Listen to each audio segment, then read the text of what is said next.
আসসালামু আলাইকুম, সবাইকে স্বাগতম এসএস অ্যাগ্রো লিমিটেডের আরেকটি নতুন ভিডিওতে। আলহামদুলিল্লাহ, আজ আমরা মুরগিদের খাবারের পটগুলি ধুয়ে পরিষ্কার করেছি।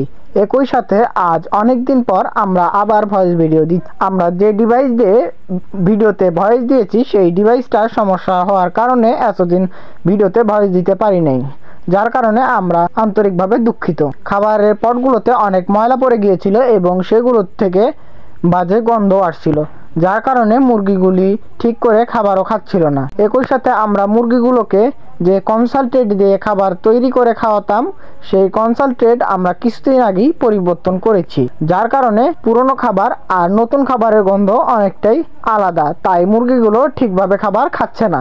এই কারণেই মূলত মুরগিগুলো খাবার খাওয়ার পরেও অনেক খাবার পটে থেকে গিয়েছিল। ওই খাবারগুলো খোলা জায়গায় থাকার কারণে সেখান থেকে গন্ধ তৈরি হচ্ছিল, আর ওই খাবারগুলো বেশি দিন থাকলে খাবারের পটে জীবাণু জন্মানোর ঝুঁকি থাকে। যাই হোক, আমাদের তো মুরগিদের খাবারের পটগুলো পরিষ্কার করতেই হবে। এক শেডের খাবারের পট পুরোপুরি পরিষ্কার করা শেষ না হতেই কারেন্ট চলে যায়, যার কারণে উপরের দুই পাশের পটগুলো পরিষ্কার করতে পারিনি। আমি একা ছিলাম, তাই একদিনে দুই শেড একসাথে পরিষ্কার করা সম্ভব হয় না, আর মুরগিদের দুপুরের খাবার দেওয়ারও সময় হয়ে গিয়েছিল, তাই আর ওই পটগুলি পরিষ্কার করতে পারিনি।